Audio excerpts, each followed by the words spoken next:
Dear people of Iran, I know this video may reach only a few of you. I don't know how many can hear me through the regime's internet blackout, through fear, through exhaustion, through the constant pressure of surviving another day. But if there's even a chance that some of you will hear my voice, then it is worth speaking. My name is Sarah. I'm a Jewish woman living in Germany, in Berlin. I'm not Iranian, I've never been to Iran, and yet I want you to know that in my heart I'm standing with you.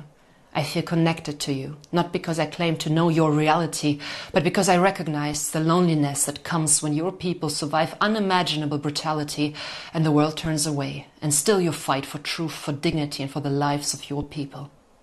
Since October 7, my life has been marked by a trauma that still does not leave me. What happened that day, the atrocities, the mass murder, the cruelty, the sadism, the rape of our girls and women was unbearable. But what cut even deeper was what came after. The silence, the indifference, and then the hatred, loud and confident, spreading even here in Germany, in a country that claims it learned history. There are many memories from these last years that hurt, but there's one image that gave me strength, and I will never forget it. Again and again at Protest for Israel, for the hostages. I saw your flags, the flag of a free Iran. You were there standing beside us.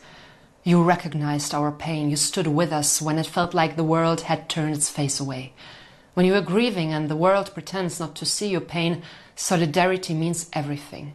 What you did was not symbolic, it was human. I spent many months in Israel after October 7. I was also in the north, near the border to Lebanon, where Hezbollah rockets tried to break people's lives, their homes and their sense of safety. I was almost killed under rocket fire.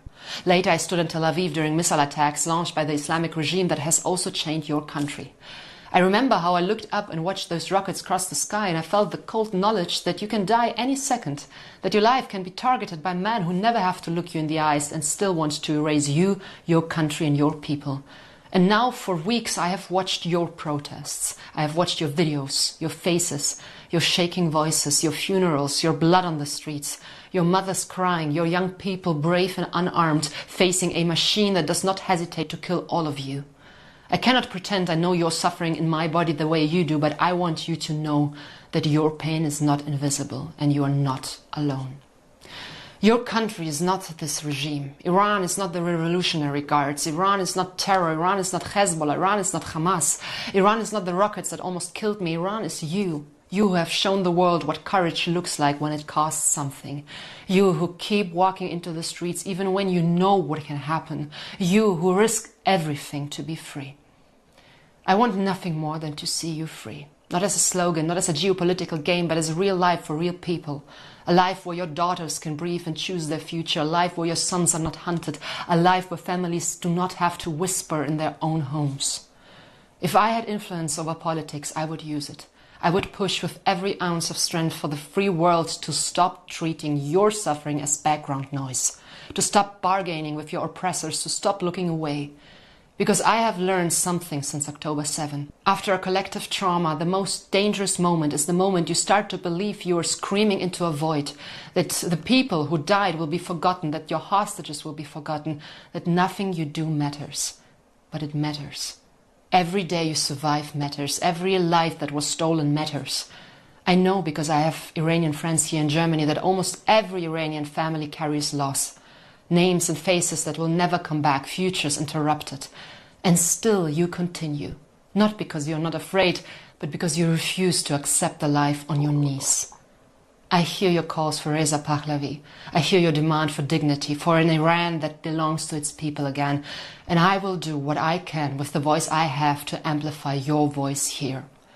This darkness is real, and you are still in the middle of it. That fact alone is proof of your strength. And one day, this will end. One day you will breathe without fear. One day you will bury this regime in history where it belongs. I dream of the day I can fly from Tel Aviv to Tehran. I dream of the day you can visit Israel openly, without lies, without propaganda, without hate forced onto you. I dream of a free Iran where your ancient culture is not held hostage by an ideology that despises life. I bow my head to your courage, to your endurance, to your unity in Iran and in the diaspora. And I'm with you. We are with you. And we will not forget you. Javid Shah. ایشون خانم سارا هستن در برلین در آلمان زندگی میکنه